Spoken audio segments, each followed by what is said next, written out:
Vairākas, tu nevar skatīties no viena lieta, ir tam jārisina šis komplekss. Ja.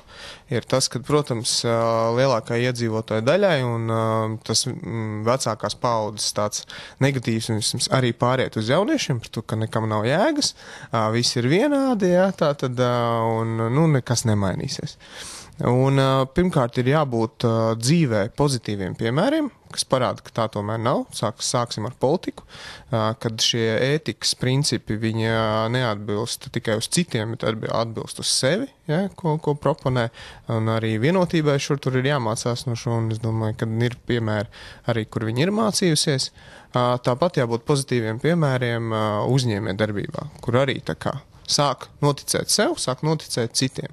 Tad ir vairākas iniciatīvas, kā pietuvināt cilvēkus un vairāk iesaistīt lēmumu pieņemšanā. Piemēram, šī iniciatīva Mana balss, ko mēs noteikti atbalstam, ja savās 10 000 šos apstiprinātos parakstus var Saeimā tad uzrunāt kādu jautājumu.